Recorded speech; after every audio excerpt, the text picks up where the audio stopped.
Hello, and welcome to episode 13 of our FTB Neotech Modpack playthrough. Hope you're all having a fantastic day so far. Me? Well, it's going pretty swell. And I guess with that note, let's go ahead and dive into what's happened in between episodes.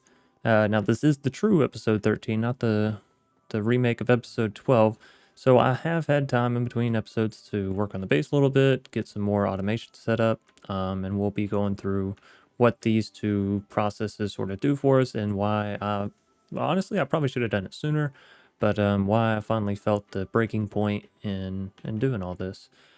So, couple notes. We are moving forward in the quest pack here. We're all the way down to high voltage kind of stuff. And a little bit of this doesn't make sense to me how it's set up or why it's set up the way it is. But basically, just to get out of this, we had to make the digital circuit, which we did that in the last episode, or I actually did that before the last episode and the true episode 12. But nonetheless, the digital circuit got made. It's really not too hard. Like we said in the previous video, using your polyethylene to make these digital circuit boards is very important.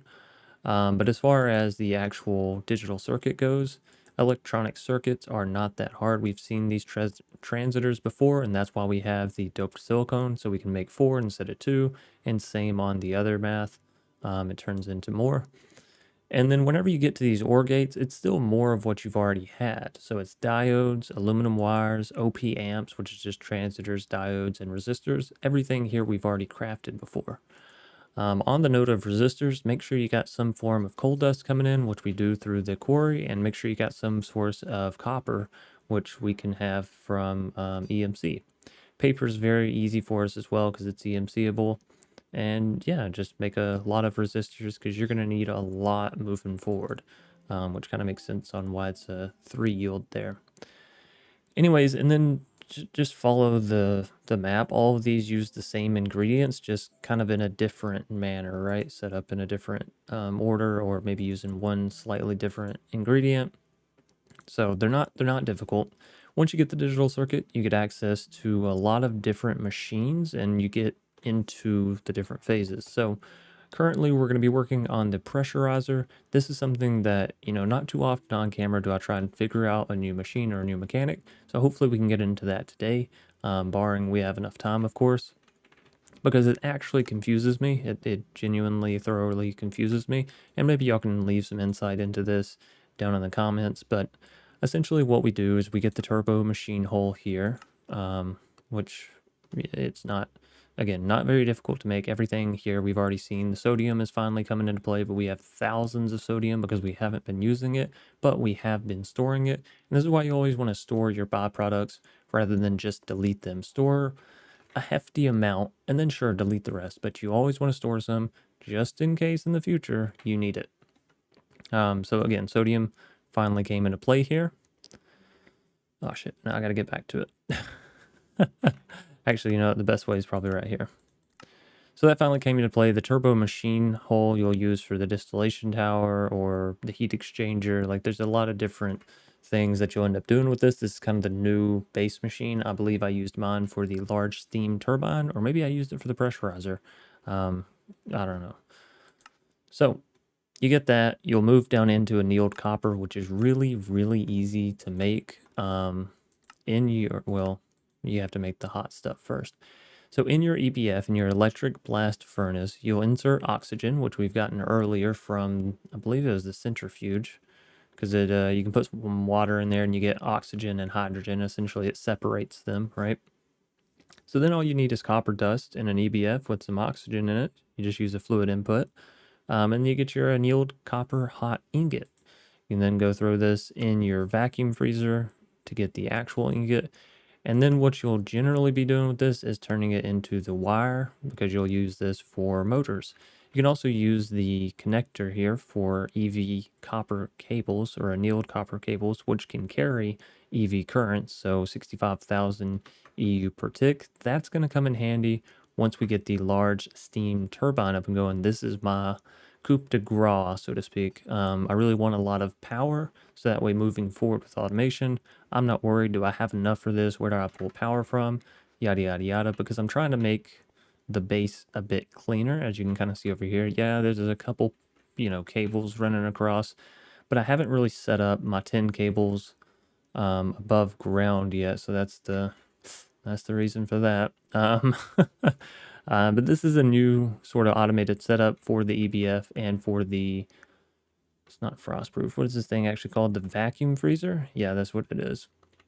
And this, again, most of the automation things, they just make life simpler. You can do things by hand, but it's gonna take a while. So making sure you have automation set up for the processes that take a long time, and then being able to identify the processes that, I can just do this by hand. Like making this tiny dust, I don't need to set up a process for crushing antimony and then, putting it into an unpacker and having that unpacker make me tiny dust.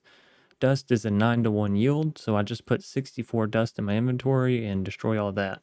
I already have antimony being broken down, so we can make the battery alloy, right? So just come grab a stack, run over here real quick, and throw it all in. So like some things, they don't need to be automated because they're just simple to do.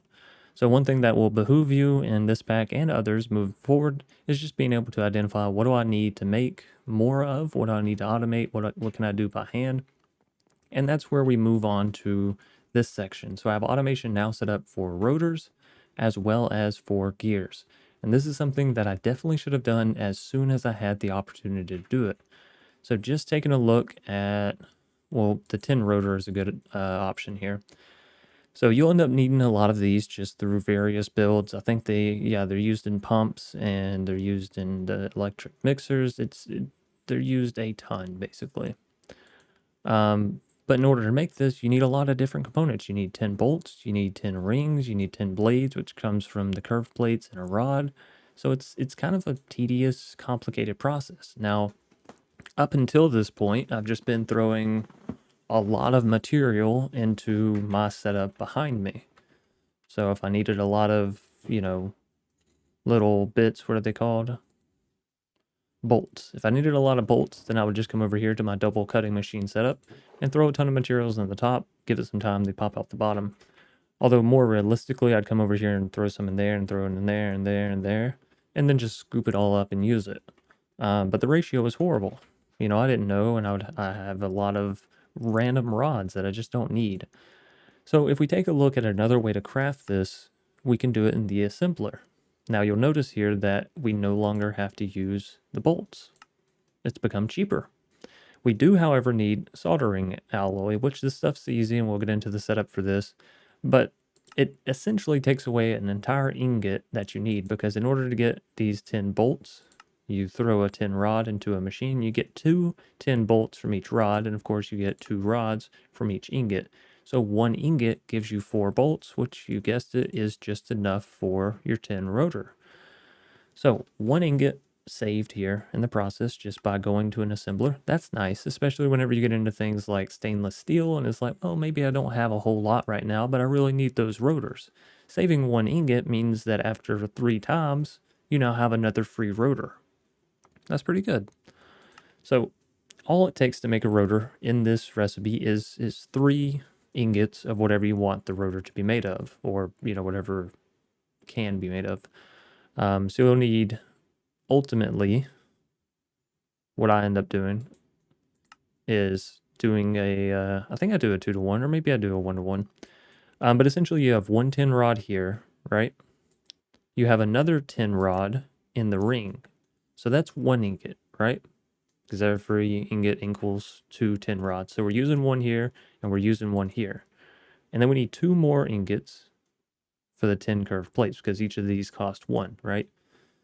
You smash down a 10 plate, and 10 plates made from an ingot. So essentially all you need to make a rotor is 3 ingots in this process. And, you got to form them right. To make the 10 blade, you got to put it into a packer, but this isn't bad. There's no hard complication here. You can just set the packer up with steam power or with EU power, if that's what you want to use. So essentially that's what we've done here. We have 2 separate barrels. Initially I did have this coming out of 1 barrel, but the complication of trying to get 2 to go into here and 1 to go into there at an equal opportunity, it was just more complicated than just coming over here and saying, you know what, let's take, what do we want to make a rotor out of? Do we have some aluminum? Yeah, we do.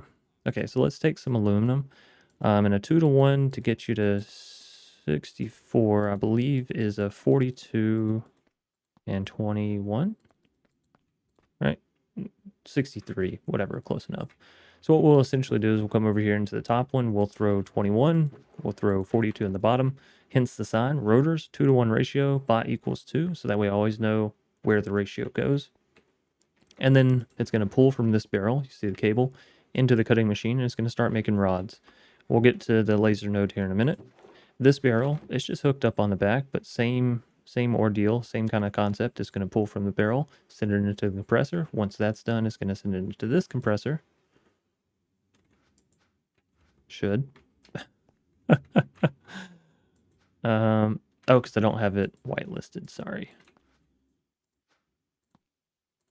I have this set up so that way I didn't have to use more, excuse me, voice crack, more colored cables. I really like to stick to just 2 if I can. So let's just throw those back in there. But yeah, essentially, so it'll pull from this compressor into this one. It'll make the aluminum plates, and then the aluminum plates will go into here.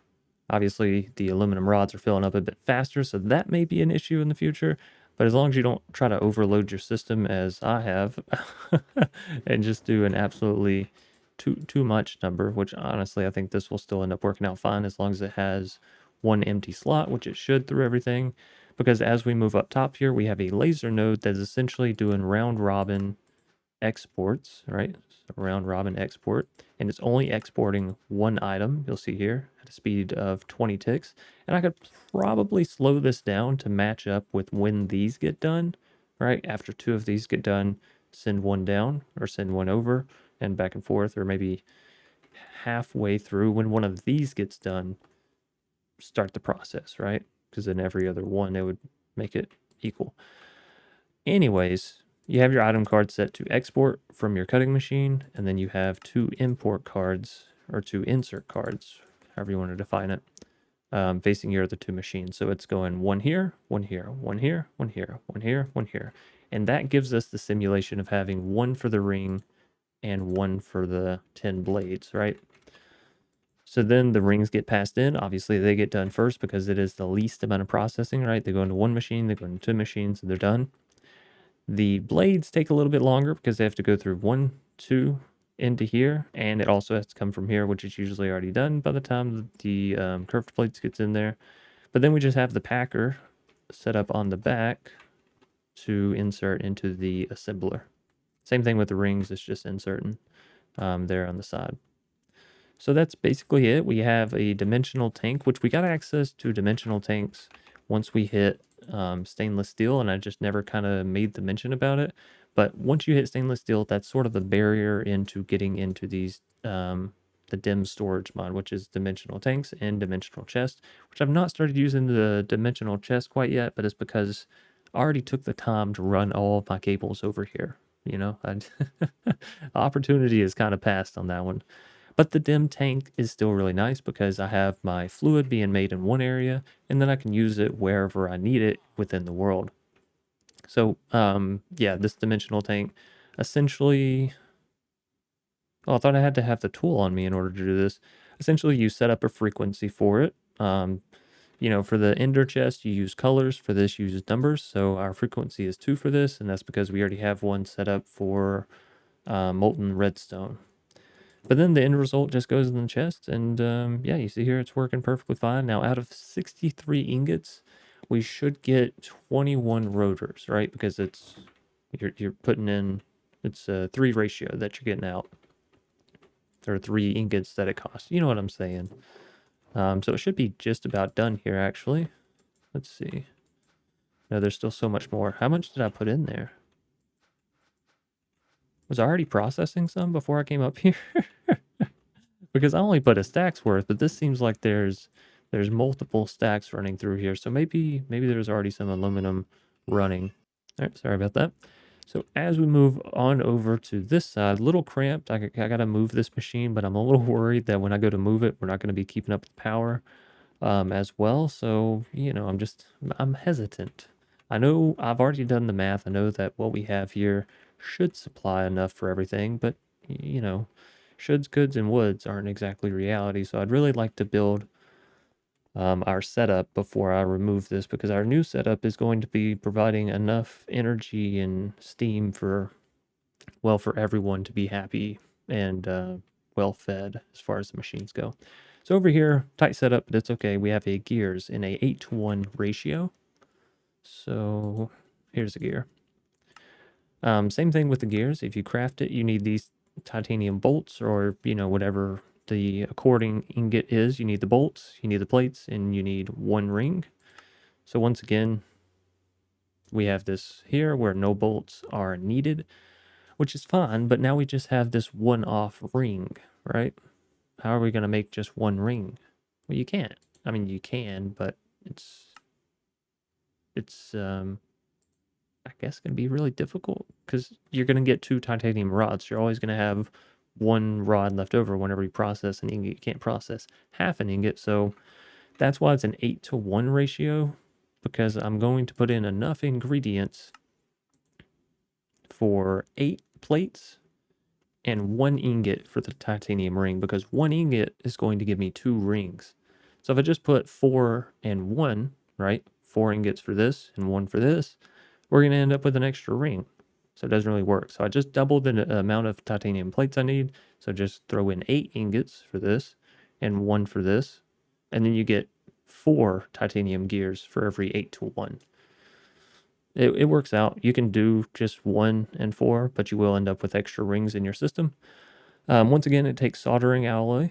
Not hard to do, given we have a barrel right behind the assembler. And that wasn't by accident. We did that on purpose. But then, yeah, you know, you just same concept here. Let's see, what's well, I guess we're going to need titanium in the future, so let's see if we have enough titanium here to warrant using this. What did I say? It's an 8-to-1 ratio, so 3 times 8 is 24. 1, 2, 3. 1, 2, 3, 4, 5. That should do it, right? 8-to-1. So let's do 3 and 24. And here it's flipped. I probably should have done it the same way as far as high ratio going on the bottom, but I didn't, and yeah, whatever. So I'm going to put 8 ingots in the top. I'm going to put 1 ingot in the bottom for every 1 set of processes that I want to do. Since I put 3 sets in, we should get 6 gears out. And again, the bottom barrel just takes it, puts it into the cutting machine puts it into the compressor, and the compressor makes it into a ring. Same thing up top. We're just pressing this into a plate, and it's going straight in. So, works fairly simply, and it should output us our result. Oh, there it goes. We just didn't have enough plates. We'll get 2 here, and in they go. All right, so that is essentially the 2 new setups that we have over here. The lubricant that's going into both of these is essentially just being piped over from this initial lubricant still mixture that we had set up previously. Now, what I've changed on this is I've changed the priority to be 1, and the priority on all of our advanced large steam boilers over here to stay at 0. So it will send, you know, oh, well, I guess I got to change this back to N. So it will send creosote into these when we have creosote in the system, which we've been allowing it to build up for quite some time. So we actually have, yeah, just a ton of it. But it will send it into, that's nice. That's nice to see. It will send it into the mixer over here before it sends it anywhere else. So it should keep this full for as much as what we need of it. And of course, this lubricant is powering all the cutting machines over here, as well as both of the ones over here. And that is being run up through the ceiling there. So, I think that's all done. Let's go to the soldering alloy. How do we make soldering alloy? I said it was easy, and now I'm going to show you just how easy it is, because this is the setup right here. And that's pretty much it. Now I have changed this around. I think we had molten redstone last time. I'm not entirely sure. But essentially what we're doing is we're pumping in from an ME export bus 10 redstone and lead. The redstone is going into 1 steam blast furnace, which is turning it into molten redstone. So that's sort of these three on the left here. This is one machine.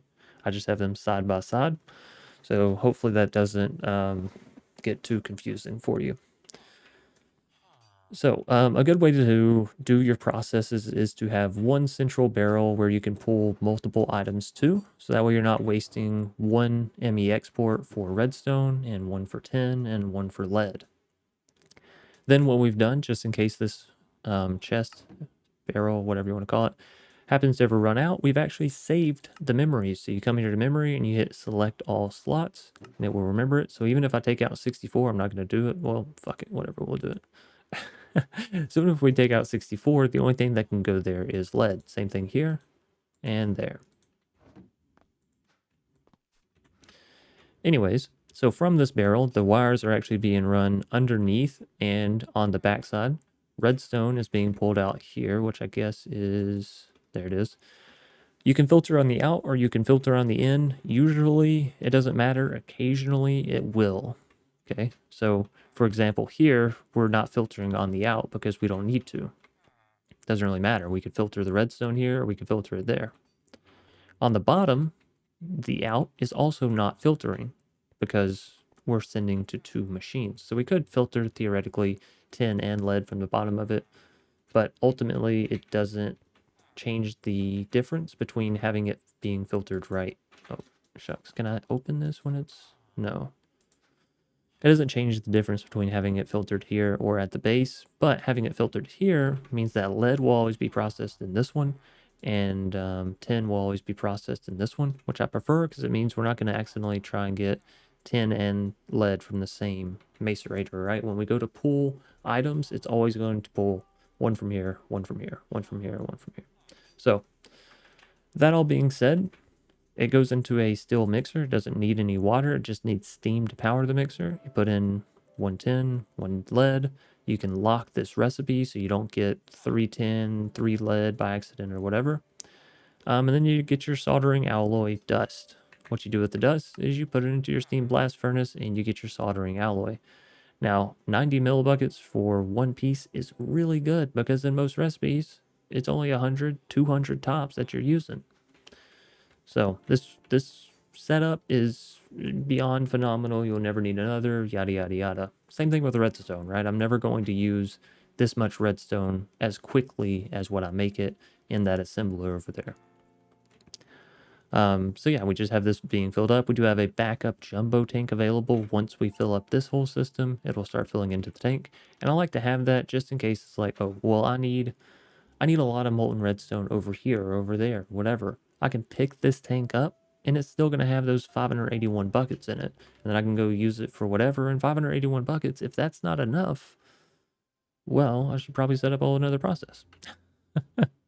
So here's our dimensional tank for redstone, molten redstone, sorry.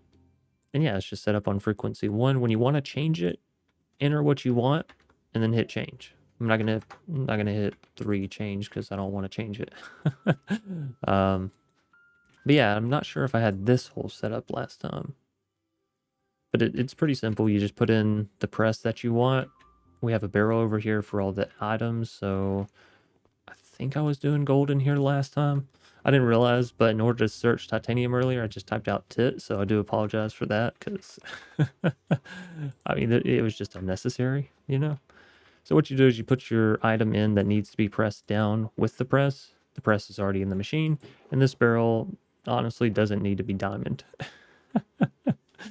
It could be display item displays for all it cares, but just something to hold your other presses so they're there at the machine, able to be changed out. This is an open frequency, and then these are all open as well because the barrels won't allow anything differently in them. They're locked, so this can't become that, and vice versa. Even if we pull everything out of the barrel, like this has 0 in it, the item will still sort of maintain its lock on it. And then over here, we're just sending things into an assembler. This works because all of these are, well, I guess not that one. That was the last one I was doing, obviously. But all of these are set to have an empty whitelist filter, which means they're not sending anything in. So whenever I want to make one, I send one at a time, and this recipe being locked makes sure that I don't end up with many printed calculation circuits in here and, no printed silicone or whatever. So you can do setups like this where this is actually housing multiple recipes in a locked format because I'm not inserting gold and normal ones at the same time. I'm not sure if it would still process or not, but this keeps me from having a headache of overlap, ifs, wins, and maybes, right? And then essentially the output is just being put over here into this chest. So there's our engineering processors. We'll throw them into our system and they're there if I ever need them, which I haven't done a whole lot of ME stuff outside of using the cables here recently and using this import bus. So finally, that does bring us back around to the automated setup I have for the electric blast furnace and our vacuum freezer. There's a spider somewhere within the cave system. I'm not sure. It won't despawn. I've tried to run away. It just won't do it. I have my torches down. I don't know how it spawned, but it did.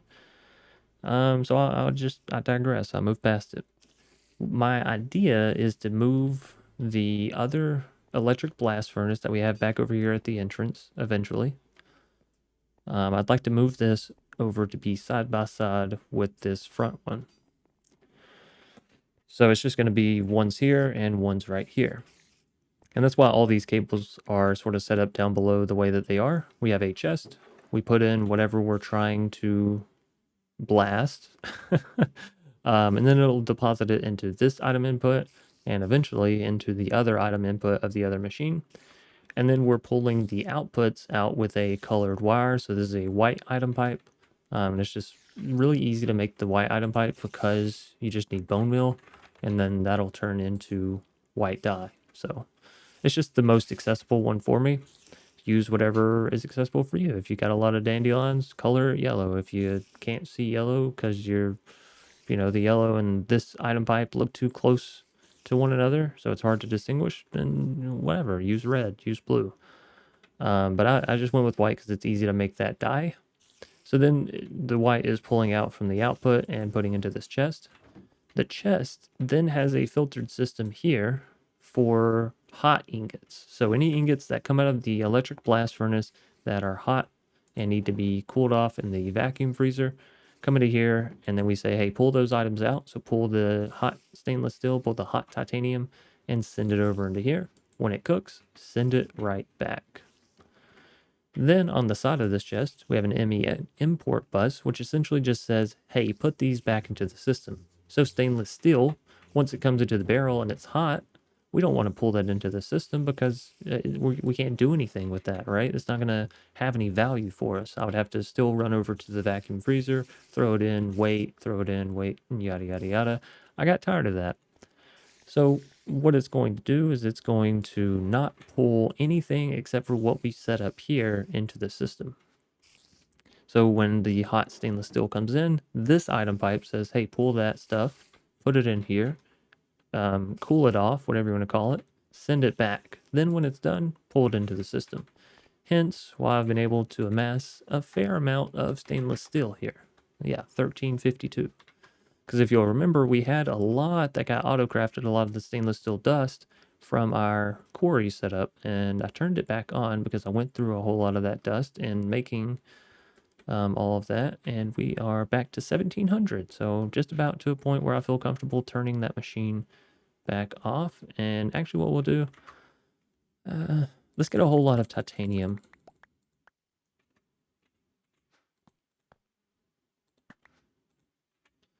I like to leave one in there just because. We'll throw all this in there, and I think I had some going to the backpack. Yeah. Put that in there. And let's craft all this into dust. Okay, hold on. Alrighty. Sorry about that. Now let's see here. Right, titanium dust. Let's go throw this in the EBF so we can see how this this whole system works here. So we throw the dust in. The dust gets pulled out, sent into the item input hatch here. The machine starts running through it. I do need to... Well, maybe it's better that the titanium staying in there.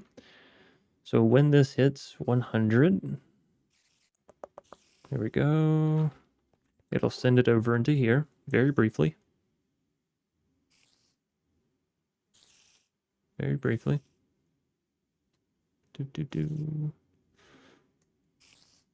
Should be done by now. Did I miss it? Yeah, it's going too fast. So essentially what it should do is, yeah, it's going way too fast. Essentially, it's pulling the hot aluminum into here. Then the hot aluminum is going immediately into here, and it's being processed, as you can see. Well, that's not active, but it just got done. All right, wait for the next piece. Okay, now you can see it's active. But essentially, the hot aluminum comes in, the done aluminum comes back, and hence why this number is going up, because it is processing all the way through. It's just moving so quickly that it's not even stopping basically in this chest. And then what we can do if we want it to start exporting, or rather importing the aluminum into our system, is we can put that on there. And now it's going into our AE2 system, which one thing I want to make sure of is that we have aluminum set up in a storage slot. So run over there real quick. Our Enderman is still with us. Our one from last episode that I said I had replaced our other one tried to attack me, so I did kill him. It's just the way the game goes. We don't actually. Let's go ahead and throw that in. Wait, what is this? Titanium. I don't know why I kept calling it aluminum. Titanium. Need a slot for titanium over here. So now what we can actually do as well is pull all of our titanium out of the system, put it back in, and it should all be right here now. And as it continues to process over there, yep, it'll automatically be drawn and put in, which is really nice. Now, stainless steel, I never took the time to actually pull it all out, so I'm guessing we have a whole bunch somewhere over in here. Another way that we upgraded our storage system is I went through and put a couple of stack upgrades in it. And, well, I don't think all of these. I don't think. Oh, yeah. So just these first 10 here. But essentially what a stack upgrade does is allows the amount of items in one stack to equal 16 times the amount that it initially could. So if it can hold 64, then it could now hold 64 times 16. If it could only hold one, like something like buckets, well, now it can hold 16 buckets in one slot. So really useful for condensing your items down. Like here in this osmium dust pile, we have 1024 osmium dust.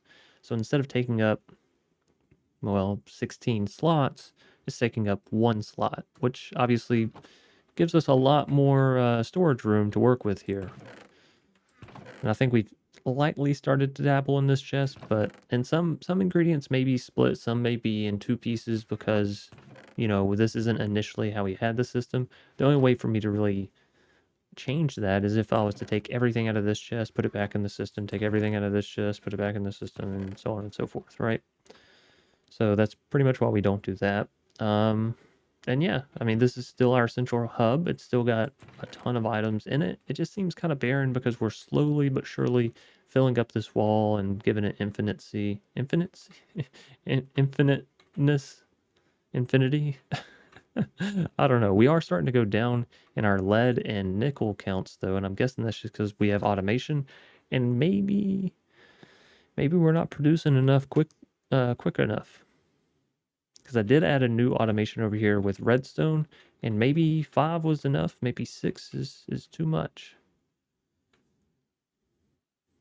We're actually kind of straddling. No, we are going down. We're going down ever so slightly with this system, which a little bit of a shame, but just means we need to ramp it up in the back there. Or potentially I just need to put redstone on its own system. Because this isn't getting the job done. And I think it's just how much is being exported. So if I was to put another barrel here, export from it as well, I think we'd probably be good. Maybe that's what we'll do. Not right now, but in the future. Well, hell, we need to do it really soon, huh? Do I have enough items? I've been using laser IO so much that it's like, it's running really... I got enough cards here. I don't need another node, I just need another card, another barrel, another export bus. All right, so let's get all that going. Is there anything in this? What is that, gunpowder? Just take the empty one. So we'll take this, throw it there. We will throw an export bus. Sure, I can use this. Throw an export bus on top like so. Then we'll run Fluix cables up, up, up. In the export bus, we'll say we want cobblestone. Now that should immediately start working. Indeed it does. We'll need some acceleration cards. Do I have any leftover from experiments? I do. This is a good thing about testing stuff. No, I don't want to pull those out. So now that should be going up rather fast. Sometimes the AE2 system has a thing where whenever you start working with it, it'll do a little reset and it takes a little bit of time for it to truly kick back in. So give this just a second and it should start pumping up just as quickly as it was previously. So let's see here.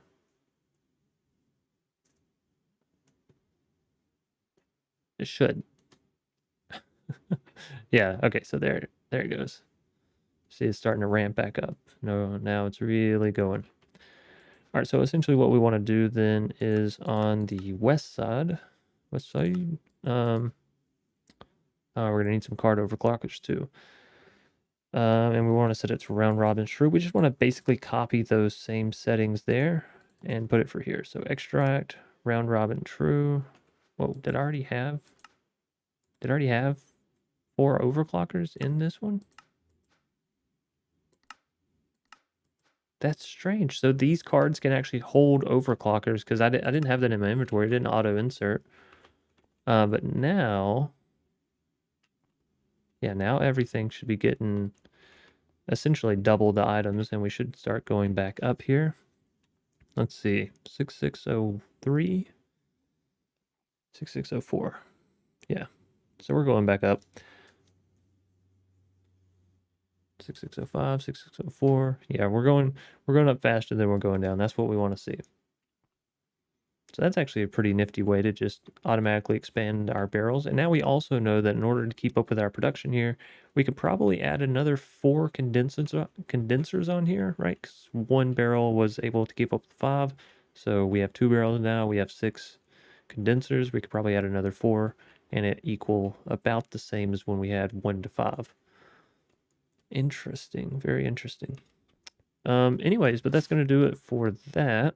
Sorry, I just saw a setup that needed to be done and knew we had the capabilities.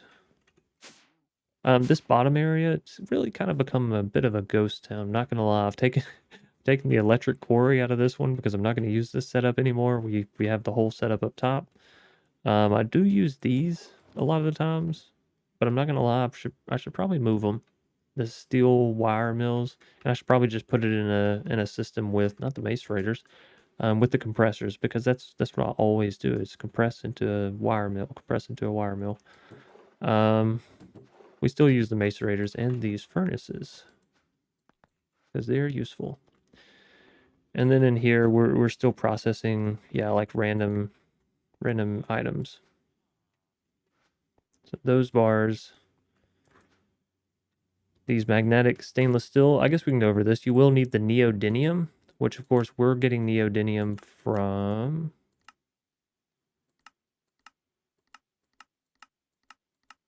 What?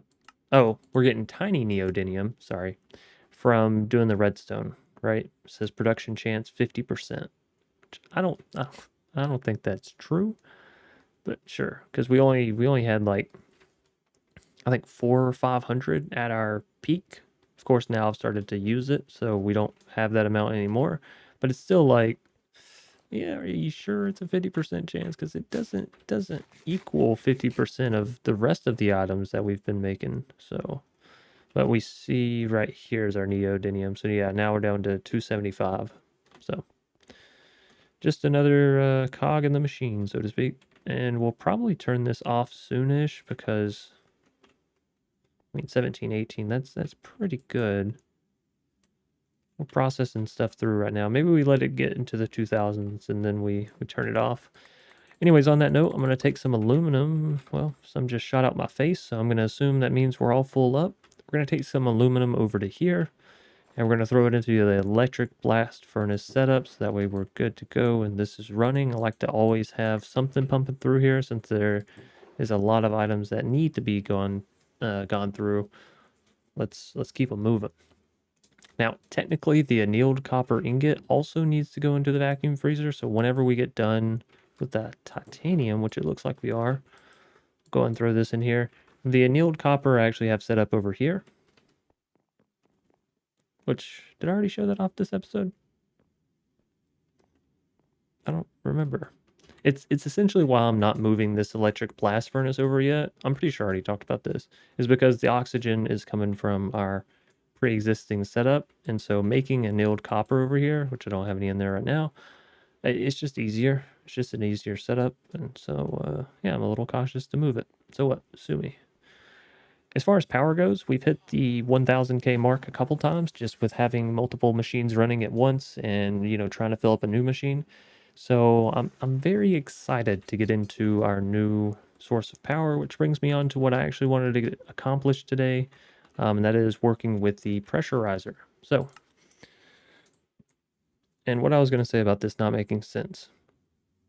In order to check off titanium, which you already have access to by means of what we've already seen, in order to get through to this, though, this little checkoff system, you need the stainless steel drill. Well, the stainless steel drill, in order to get checked off, needs the advanced motors and all this kind of stuff, right? So unless I'm wrong, and tungsten is needed to get this stainless steel drill, but tungsten, you gotta go through a bit of a process to get tungsten, right? You gotta get tungsten tiny dust, and then you got to, sorry, where's the tiny dust? Am I missing something here? No, you know what? Tungsten comes from the drill. Tungsten comes from this drill. So you have to get the drill in order to get the tungsten in order to unlock the quest. That seemed a little backwards to me, so I just completed this quest. No rewards, so I don't feel bad about that. And then everything else opened up because I didn't think you should have to use the drill to get a piece of an item to unlock the quest that says that you got the drill. Does that make sense? Because essentially that's how it's set up right now. Use the drill to get the tungsten to then access the fact that you have the drill already pre-made. I don't know. Because you don't need tungsten to make the drill. You just don't. There's no tungsten within this recipe whatsoever. So a little crazy to me. I don't know. Maybe I'm the crazy one, but anyways, so we do actually have stainless steel drills. I've made those. I just haven't put them into use with the steel quarry over there, which is another thing that we need to do. But moving back to the pressurizer, in the quest book, it'll tell you the pressurizer is a special machine that can convert water into high pressure water and steam, and it can also do the reverse. If you're planning to use the high pressure large steam boiler, you'll need the pressurizer to produce high pressure water or high pressure steam. To generate liquid air with the pressurizer, it's just saying you can use the air intake, same as what you use on the vacuum freezer. We're not worried about that right now. So essentially you have the pressurizer, you have water coming into the pressurizer, and again, just make sure you follow how to build it. So if you have your wrench out, if we didn't have all the pieces, it would essentially tell us which piece is where. We're not going to break this machine because we have a lot of high pressure water built up and backed up in it. So yeah, I don't want to lose that. Out of the bottom back, we have our high pressure water coming out, and this is going to go into the high pressure large steam boiler, which is something that I was actively working on when we got enough time to record this episode. So we're going to read through this real quick, and y'all let me know if if y'all can figure this out. So essentially the high pressure steam boiler can produce up to 2,000 buckets of steam per tick, millibuckets. So 2 buckets per tick of steam. High pressure steam is worth 8 times more than regular steam, so each millibucket will produce 8 EU per tick instead of 1. Pretty useful, right? As with all boilers, to reach maximum efficiency, it needs to run continuously. It only accepts high pressure water and high pressure heavy water. Okay, so we have the high pressure water. Put the high pressure water in, we're going to get high pressure steam. Cool. That's good to know.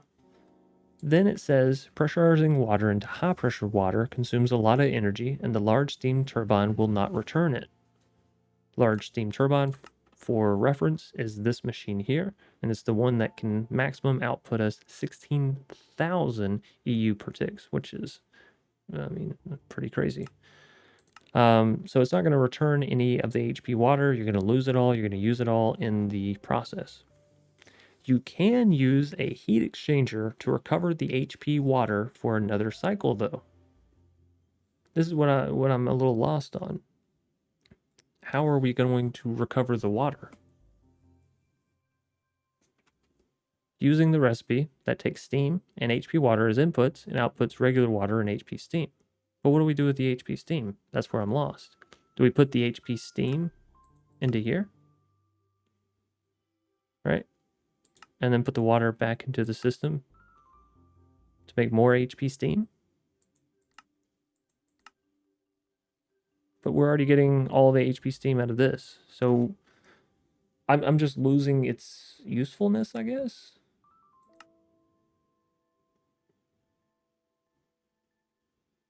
So it says, using the recipe that takes steam and HP water and outputs regular water and HP steam. But that's not recycling the high pressure water like it said. That's like, what are you doing? All right, let's read this again. Recipe that takes steam and high pressure water as inputs and outputs regular water and HP steam.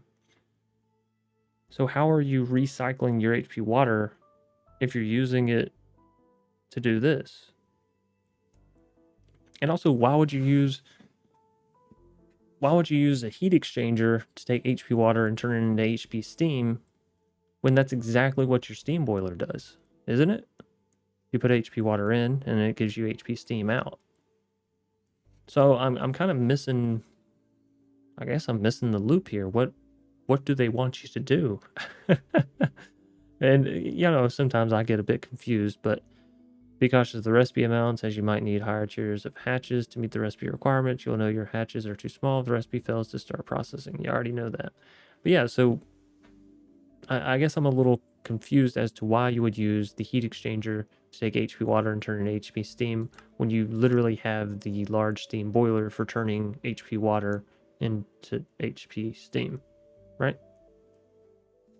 Unless, does this output HP water? Does it output HP water? I don't think so. Oh, that's for the advanced one. So, yeah, it's a mystery to me, but we're gonna build the setup and then we'll see. Well, basically, what's all going on with it. So I want to see. Okay, so it does have to be raised up on 1. That's fine. And then a good way to see all the items we need is to go to the quest. We need 12 clean stainless steel machine casings. We'll only need 2 pipe machine casings. And we will need 6 heat-proof machine casings because, of course, like we've used those 6 that it's accounting for in other builds. So it's not, we don't really have them. We've been using them around the world. Now, one thing I will say is we have Invar, right? Yes. Let's take some Invar.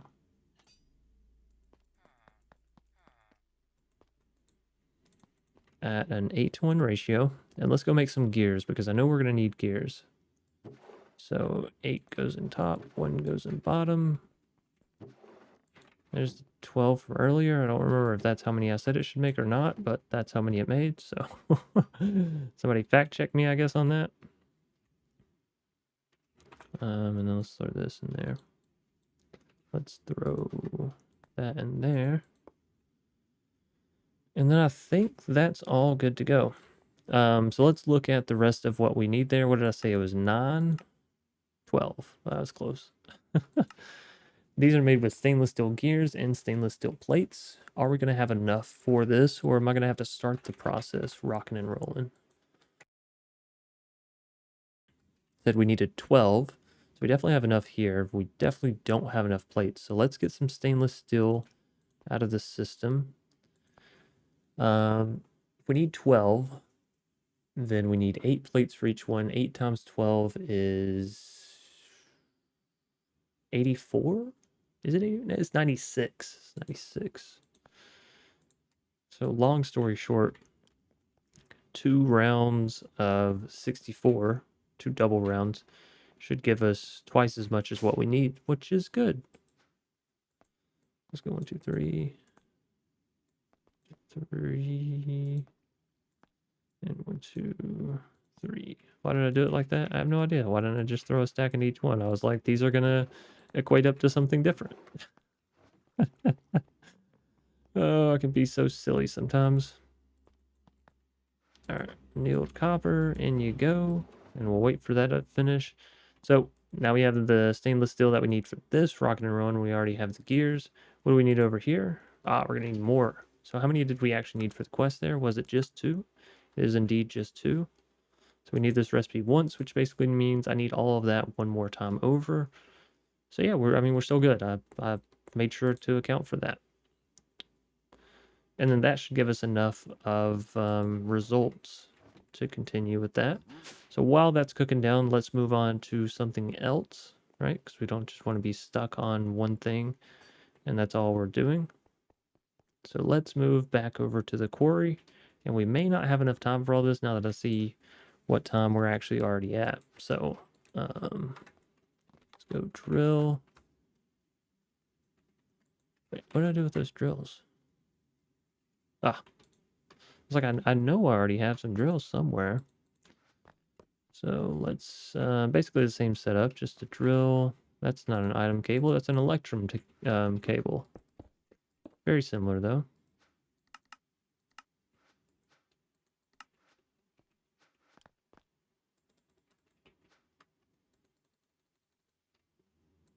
And let's go ahead and lock this bad boy too. There we go. Okay, so now this is working, and it should start outputting items in the back, which I guess I didn't really think about this. We kind of need some time to get things rocking and rolling. I don't think we need a big old chest. We keep using those, and I don't think that it's necessary. So let's get a normal barrel. Get a redstone torch. That'll turn it into a sophisticated barrel. And then we're just going to upgrade this barrel quite a bit here. So let's see, where's my iron? I need to throw some back into the system.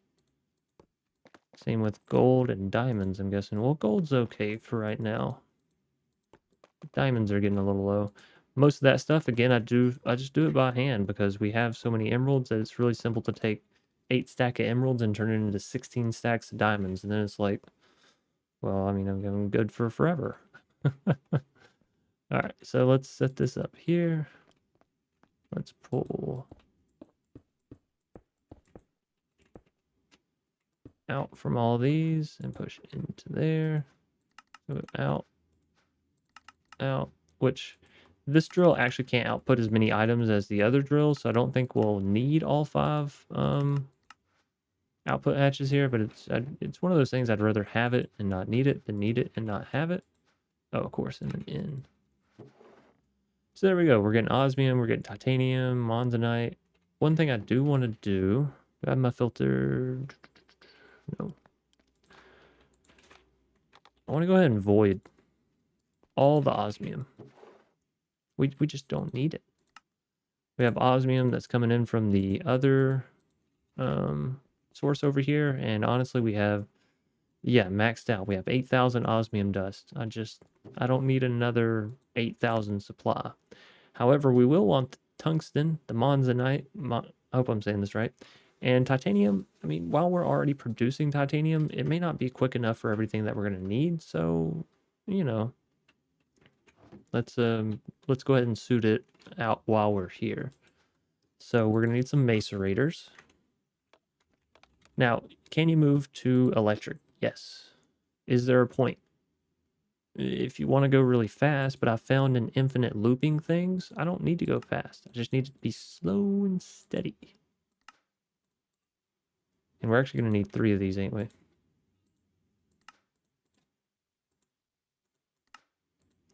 So yeah, I just wanted to be real slow, real steady, and we're actually going to need more than that. We're going to need 3 more. What did I run out of? Fluid pipes? Okay, that's fine. Because we're gonna have to process these down 2 times. And where are my upgrades? We're down to 5. Do I have more upgrades in the system, or am I gonna have to go buy some more? Steel. We have 1 more. Wow, that worked out perfect. Okay. So yeah, we have 3 things. Oh no, we have 4. Platinum also gets made. What all do you make, steel drills? I thought I had you pinned down. Titanium, osmium, tungsten, monzonite, platinum. Shit. Okay. So we're gonna need 8. We need 8 of these bad boys. So 2 more. Just throw all the fluid pipes in. I'll make some more here in just a second. There's those 2. I am gonna need to go buy some more of those. And let's go ahead and make some more fluid pipes. If I can, Cool. And yeah, let's go ahead and run downstairs. We'll buy some more steel upgrades and we'll be good to go. I honestly thought I had enough because, well, I've been buying them kind of out the wazoo, but I've also been using them out the wazoo, so maybe it equals out. All right. Hello, my dear friends. I've come once again to buy all your wares. While we're here, maybe some copper gears. More of that. More of that. I'll always take some rubber. Analog circuits are really, really good. And that's all the emeralds we got, folks. So, that's good enough. Throw that in. We got enough of our steel upgrades to be happy. And right back to business. Now, we are running very close on time here, so business is going to have to potentially be cut short. We'll see, though. So I have 4 of these. We'll just do it like this so as to not creep into that territory. Now, the reason that I say it doesn't really matter between using Steam and using that stuff over there is because Steam, well, you do get to a point where eventually you're producing 2 power for every Steam unit or whatever. Or no, maybe it's the extra Steam that you're producing. You're not ever producing any extra power per, yeah, Steam used.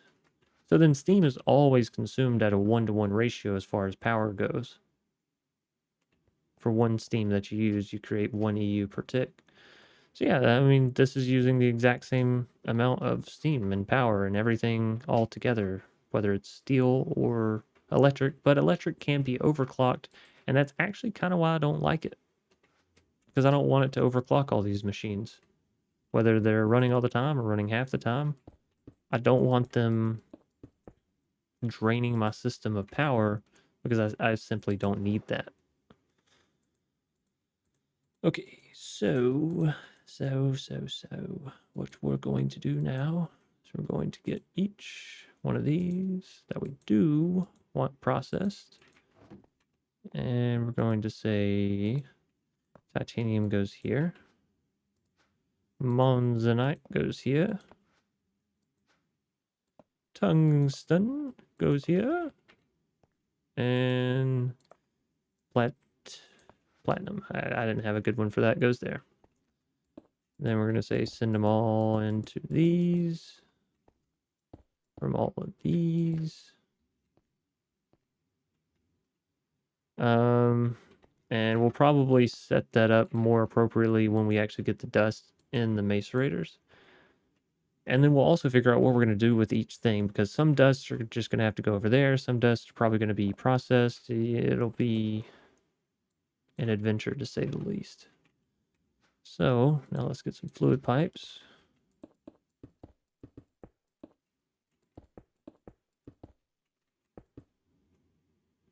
And again, right now, our setup over here, as far as fluid pipes and all that kind of stuff goes, is a little janky. So we're just gonna embrace the jank. Oh shit. Embrace the jank for a little bit. And have this connect just right across the ceiling like so. So now all of these are powered up, all of these are powered up, and if I turn this to out, turn that on, these should start, yep, breaking it down.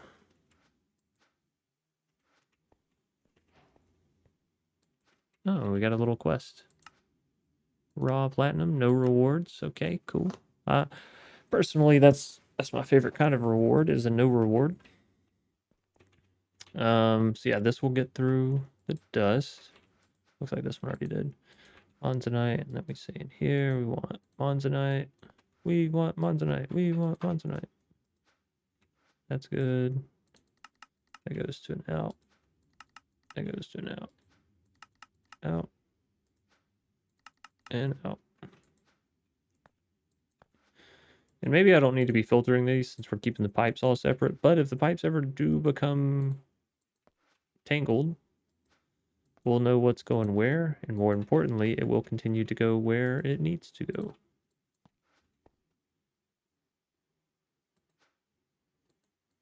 Platinum. That should be everything, yeah. Go platinum there. Tungsten there. I don't have any of the Monzonite stuff, and titanium there. Okay. Nice. Oh, wait.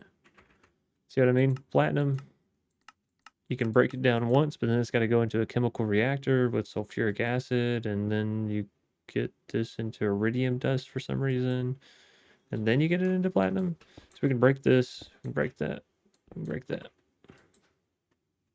Because we just want platinum coming in here, and I guess draining out into a chest. Anything in this? 8,000 cobblestone, so I'd say yes. We'll just use this spruce barrel for the time being. It doesn't matter. We will fix this problem up before it ever knows it was a problem.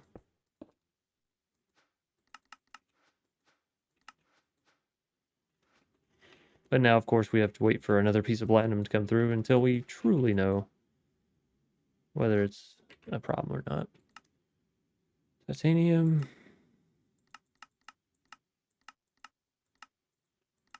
That's it? You can't crush this stuff, so you have to put it in here with manganese, sulfuric acid.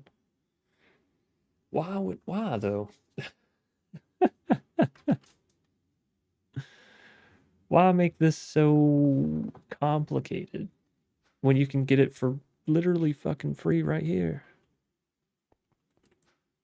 Maybe we don't process titanium, because I'm not going to go set up an EBF to constantly be pumping in 3 titanium for 4 of these, and then I'm getting basically the same solution right back out, and I have to take this solution from over here. No, nope. Shut it down. Sorry if you were a fan of that, but it will not be happening in my house. There you go. The only 4 that really matter. 3, sorry. Can't count. And it does look like we're drawing near the end of the episode, but that's okay. We didn't get into the high pressurization system. We'll figure it out. We'll, maybe your comments can assist me in figuring it out. Actually, that'd be really helpful. If anyone really understands how the whole high pressure system and all that works, if you want to give me a quick rundown or even an in-depth, lengthy rundown down in the comment section, it would be greatly appreciated. So today then we got into another quarry. We went through everything that happened in between as far as setting up more automation, and we discussed the importance of certain automation machines. And yeah, had a good time all in all. Hope you did as well. If so, please be sure to leave a like button down below on that episode and comment in the comment section if you have any tips, tricks, hints, or anything that may assist me in the series. Of course, ask any questions you may have, and feel free to share this out. I was like, there's still something I'm missing. Yeah, so share this out, friends, family, strangers down the street, whoever it may be, they may enjoy it.